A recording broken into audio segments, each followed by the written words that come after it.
en mission officielle dans l'espace Grand Katanga. Le vice-premier ministre, ministre de la fonction publique, Jean-Pierre Liaou est arrivé à Kalemi ce dimanche 22 février 2026, accueilli au pied d'avion par la ministre provinciale des Finances, Faïda Mongouza Isabelle. Le patron de la fonction publique est en mission afin d'auditer l'administration et d'étendre les réformes mises en marche. Et je suis ici aujourd'hui à Kalemi, qui est le chef-lieu donc de la province du Tanganyika, pour pouvoir faire le point avec les autorités provinciales de l'état de fonctionnement des administrations déconcentrées ici dans le Tanganyika.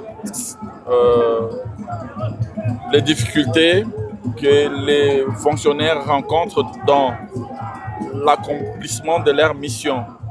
Essayer de voir comment y apporter des solutions idoines pouvant justement replacer ces administrations dans un état de fonctionnement normal pour pouvoir aider l'État à s'affirmer davantage. Je vais aussi, lors de ce séjour, procéder à la publication de l'annuaire alphabétique et numérique de tous les agents et fonctionnaires de l'État prestant ici dans le Tanganyika et je remettrai cet annuaire entre les mains du gouverneur. C'est un annuaire numérique qui nous aide à maîtriser effectivement les effectifs et la masse salariale de fonctionnaires. Je parle de la masse salariale parce que oui, nous allons aussi faire le point sur la situation de fonctionnaires non payés, qui prestent mais qui ne sont pas rémunérés. Et je sais que le Tanganyika est parmi les provinces justement qui font face à cette situation. Peu après, s'en est suivi la communion avec les membres de l'Union sacrée et des militants mobilisés à son accueil. Puis le vice-premier ministre, ministre de la fonction publique, Jean-Pierre Liaou, a procédé ce lundi à l'hôtel Victoria Palace au lancement officiel de la campagne de sensibilisation des agents publics de l'État au régime de sécurité sociale. La cérémonie a également été marquée par la publication des annuaires alphabétiques et numériques des agents des carrières des services publics de l'État, identifiés et validés dans les fichiers de référence de l'administration publique. Une démarche qui vise à assainir les effectifs et à garantir une meilleure maîtrise des ressources humaines de l'État. Cette initiative s'inscrit dans les cadres de réforme de l'administration publique et du système de sécurité sociale impulsé par le président de la République, Félix-Antoine Tshisekedi. Matérialiser la vision de son Excellence, Monsieur le Président de la République, qui voudrait que notre pays dispose d'une administration publique digne de ce nom,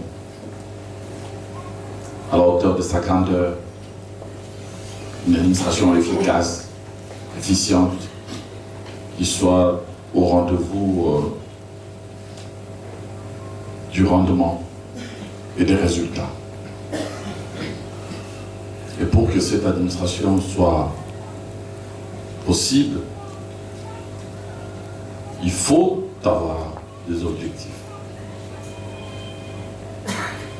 Et nous nous sommes assignés donc trois objectifs globaux à cet effet: renforcer les capitales humains, réorganiser les services et puis et surtout améliorer la qualité du service public. Parce qu'en somme, vous n'êtes pas là que pour vos carrières. Vous êtes bien là, en place, pour être au service de la nation, au service de nos compatriotes. Au nom du gouverneur Christian Kitunga Moutiba en mission, la ministre provinciale en charge de la fonction publique a salué cette initiative tout en soulignant que cette action répond aux multiples plaidoyers menés par l'autorité provinciale auprès des instances nationales pour améliorer les conditions de vie et de travail des agents publics au Tanganyika. La cérémonie s'est clôturée par la remise officielle de l'annuaire alphabétique et numérique des agents publics du Tanganyika à l'autorité provinciale. Un geste symbolique mais significatif, qui marque une étape importante dans les processus d'assainissement, des modernisations et des transparences de l'administration publique. Caméra pour la photo. Voilà.